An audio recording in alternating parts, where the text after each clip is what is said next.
Суроо берүүчү: Урматтуу шейх, өзүнүн шахватын өзү колу менен кандырып алуудан кантип алыстаса болот? Эгерде мусулман бул нерсенин өкүмү арам экендигин билсе, анда ал нерседен алыстайт. Буга далил Алланын сөзү.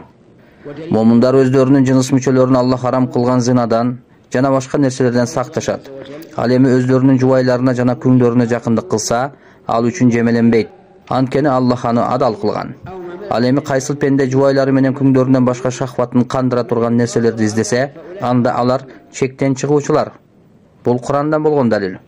Ал эми хадистен келген далилде Алланын элчиси саллаллаху алейхи ва саллям айтат: "О жигиттер, кимдин үйлөнүүгө мүмкүнчүлүгү болсо, үйлөнсүн.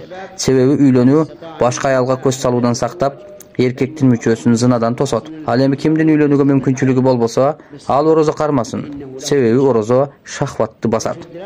Ушул хадистеги колу менен же жастык менен же жана башка ушул нерселер менен шахватын кандыруунун арам экендигине далил болгон жерин айтсак, эгер ушул нерселер динибизде уруксат болгондо, Аллахтын элчиси саллаллаху алейхи ва саллям ушул нерселердин уруксат экенине жол көргөзмөк.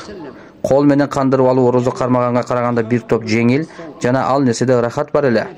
Бирок Алланын элчиси саллаллаху алейхи ва саллям үйлөнүүгө чамасы жетпегендерге кол менен кандырууну айтпай, орозо кармоону буйруганы ушул нерселердин арам экендигине далил болот. Мына ошондуктан мусулман сабыр кылуусу керек.